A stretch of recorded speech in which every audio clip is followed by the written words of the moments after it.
how to integrate Google Docs into Notion. Hey guys, in today's video, I'm going to show you how to easily integrate Google Docs into your Notion workspace. It's a simple process and a great way to keep everything organized in one place, so let's get started. First, open your browser and head over to www.notion.so, then log in to your Notion account.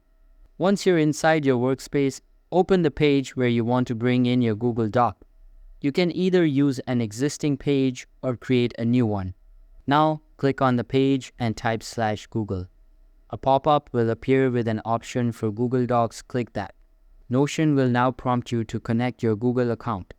Choose the one that has the document you want to use. Once connected, you'll see a list of your Google Docs. Just click on the document you want to integrate and it'll appear in your Notion page as a clickable link. And that's it. You've now linked your Google Doc into Notion, keeping your tools connected and your workflow smooth. That's all for the video.